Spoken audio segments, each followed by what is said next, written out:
Hello বন্ধুরা, আসসালামু আলাইকুম। Welcome to my YouTube channel electronics plus internet. তো আশা করি সকলেই ভালো আছেন, আমিও ভালো আছি। বেসিক্যালি আপনাদেরকে আজকে একটা বিষয় নিয়ে কথা বলবো আর দেখাবো। সেটা হচ্ছে আমার সামনে যে একটা চার্জার দেখতে পাচ্ছেন, এটা হচ্ছে একটা 48 ভোল্টের অটো গাড়ির চার্জার।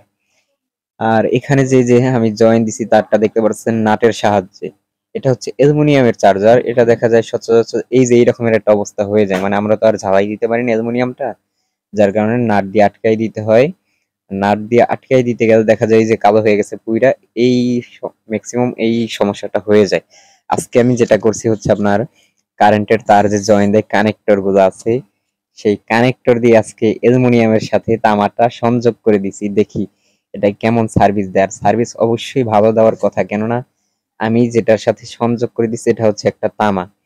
এই তামাটা হচ্ছে আপনার অনেকটাই টিকসই দেওয়ার কথা, কারণ আমাদের তামার সাথে অ্যালুমিনিয়ামটা কালেকশন করে দিয়েছি, আর যেহেতু নাট দিয়ে টাইট দিয়েছি, অবশ্যই এটা ভালো একটা সার্ভিস দিবে আশাবাদী আমি।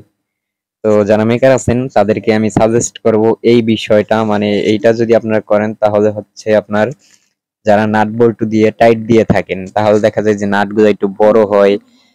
তারপর হচ্ছে আপনার একটু ঝামেলাও হয় নাট বড় হওয়ার কারণে, কারণ ওই যে অনেকটা জায়গা আপনার খালি থাকে। নয়তো নাটটা যদি আমরা কিছু দিয়ে টেপ টোপ দিয়ে ঢেকে দেই তাহলে হয়তো কোনো জায়গায় শর্ট হবে না, কিন্তু ডাইকানে দিয়ে কোনোভাবে শর্ট হয়ে যেতে পারে। তো এই ক্ষেত্রে আমরা যদি এই কানেক্টর গুলো একটু ভালো মানের ব্যবহার করি তাহলে আশা করা যায় যে এই সমস্যাটা আমাদের আর খুব হবে না।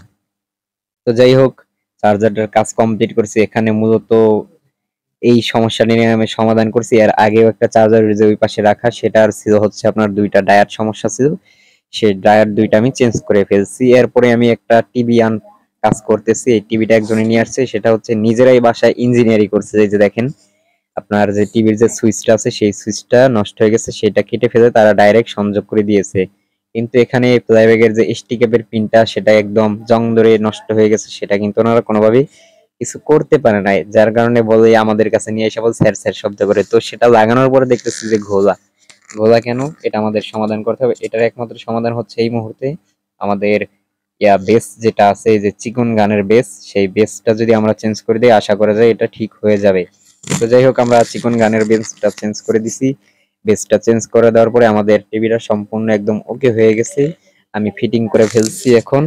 তো যাই হোক, এরকমের আমরা সবসময় চেষ্টা করি আপনাদেরকে ভালো মন্দ বিষয়গুলো জানানোর জন্য, ভিডিওর মাধ্যমে ইলেকট্রনিক্স যে কাজ করি অথবা ইন্টারনেটের যে কাজগুলো করি।